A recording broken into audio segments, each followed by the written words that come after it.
Hello mayam, asina second part ni mayam. Ado angbinasi mayam second part kamay tauba. Mayam sodorgat jawre.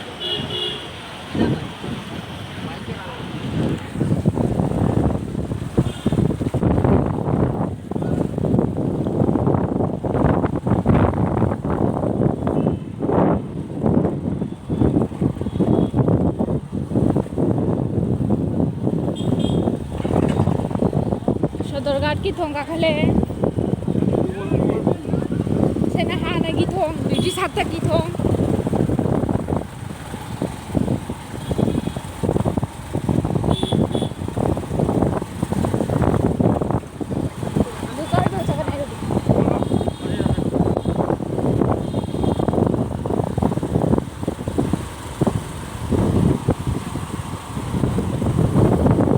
Sodorgat makata ising lagi basi mayam yengo.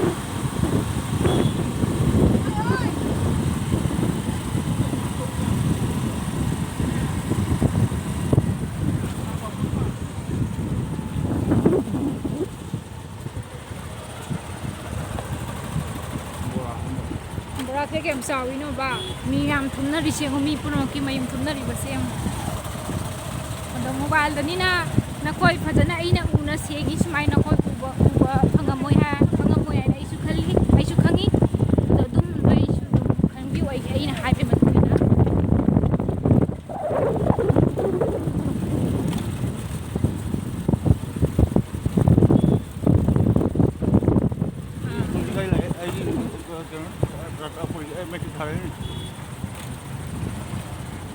ai nu pam me ti tharai na ese school sida Jirai. No, jirai. Dr. Jirai. Mali number. oi Dr. Viti Rice school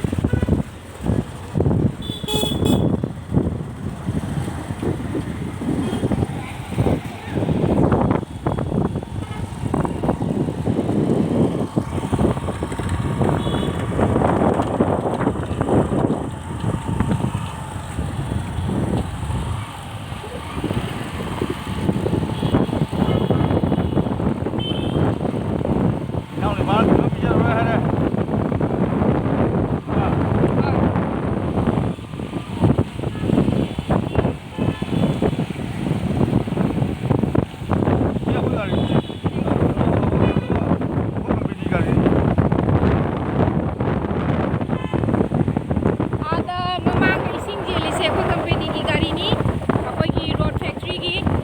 mayam da ising leitaba awaba sing da ising yenba lakpani akhoi factory dagi cheli sigruba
ꯑꯗꯨꯒꯤ ꯃꯆꯥ ꯔꯣꯡ ꯁꯥꯏ ꯇꯧꯗꯣꯏ ꯑꯩ ꯄꯤ ꯌꯥꯗꯦ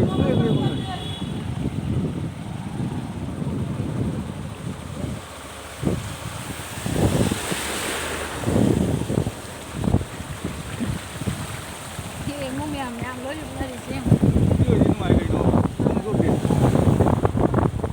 ꯍꯣꯏ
Bây giờ thì dầu này, bây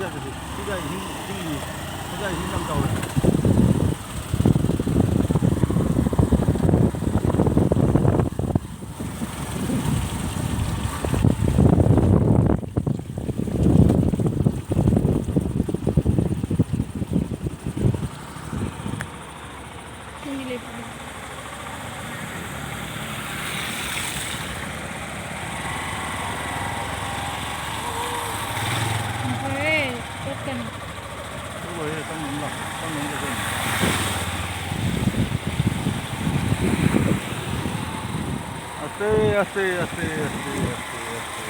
Slowly, slowly, slowly. Slowly, slowly, slowly, slowly,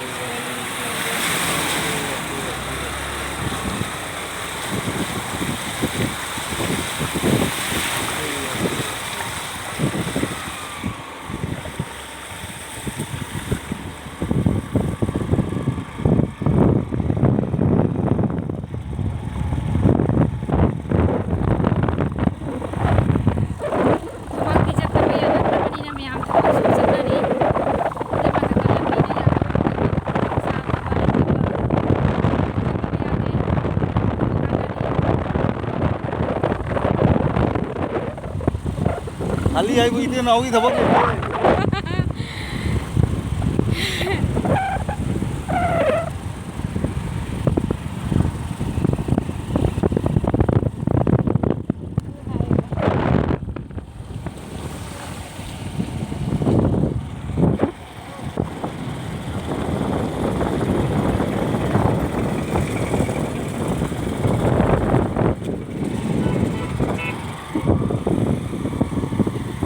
ai ba dia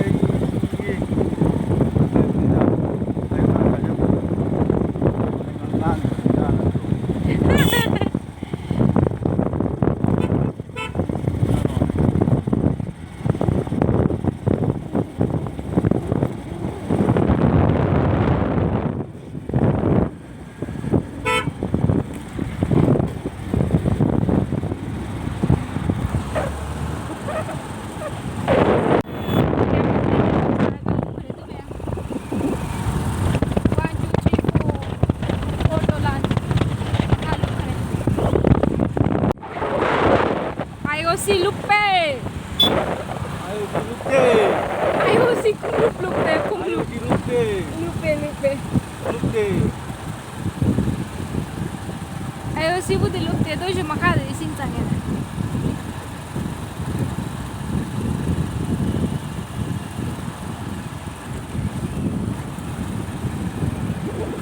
Indian oil formation. Murag siga pa nabiga mobile phone nari no shinari tanari tawisi.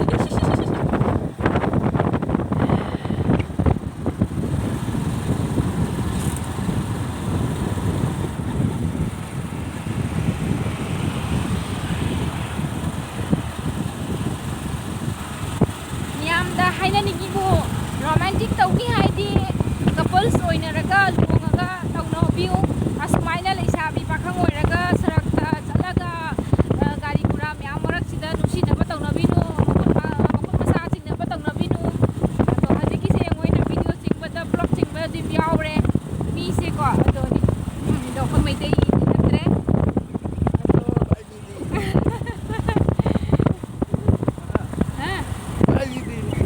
ibani budi ishwar ki baadai di naumi hai tare yam lutari se mayum lutuna sida yum saduna lainari se ra poratina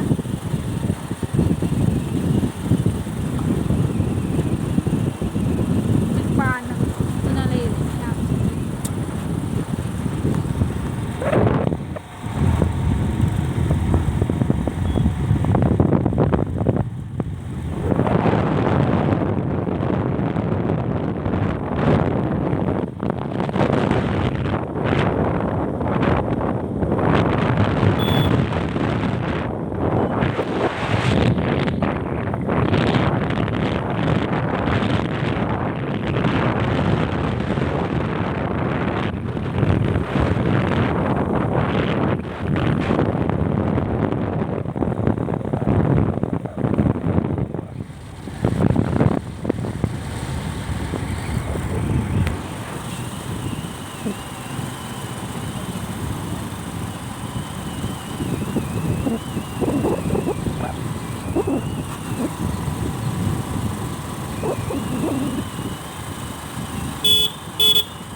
Ay, parang yung rostok to wali siya mga sariling kaya.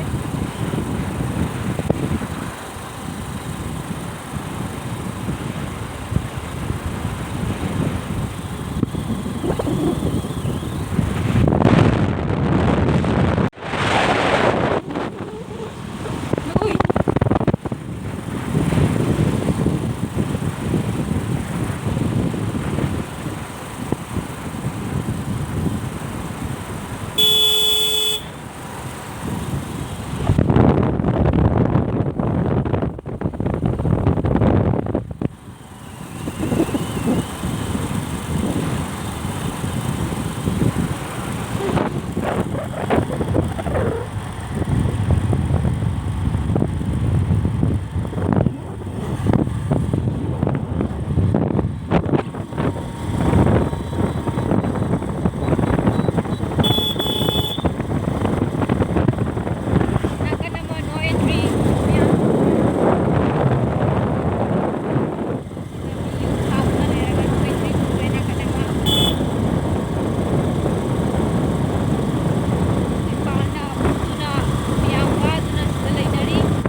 ꯄꯥꯟ ꯈꯟꯗꯨꯅ ꯃꯌꯥꯝ ꯑꯋꯥ ꯑꯅꯥ ꯑꯁꯤꯗ ꯂꯦꯟꯅꯔꯤꯕꯁꯤ ꯌꯦꯡꯉꯣ ꯑꯁ ꯅꯣꯡ ꯆꯨꯗꯨꯅ ꯏꯁꯤꯡ ꯃꯌꯨꯝ ꯃꯌꯨꯝ ꯂꯣꯏ ꯊꯨꯝꯅꯗꯨꯅ ꯇꯤꯔꯄꯥꯟ ꯁꯥꯗꯨꯅ ꯁꯤꯗ ꯂꯦꯛꯅꯔꯤ ꯑꯗꯨꯅ ꯑꯁꯣꯝ ꯅꯥꯀꯟꯁꯦ ꯔꯥꯏꯠ ꯁꯥꯏꯗꯁꯦ एकदम ꯄꯨꯔꯥ ꯍꯥꯏꯗꯤ ꯅꯣ entry ꯊꯝꯈꯔꯦ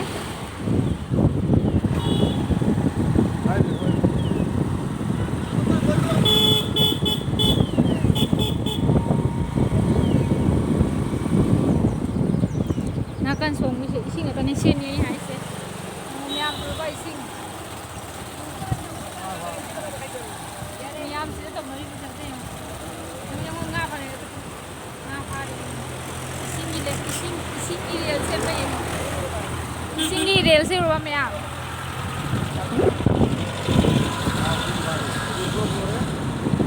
Bye bye, tata. Good night.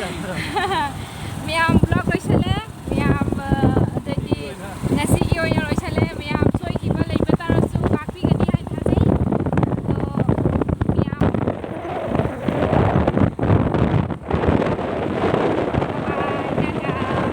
mathang da su sidagi hen hen bai thagat ba dom to ni dom da ki hona gani to miyam na nuksi bi na subscribe to view ni like to view amasung comment to view amasung share to view do phaja phaja ba wahi nuksi nuksi ba comment to na si miyam da su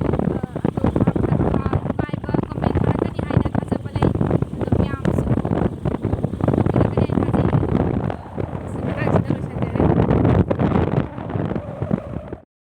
Thanks for watching.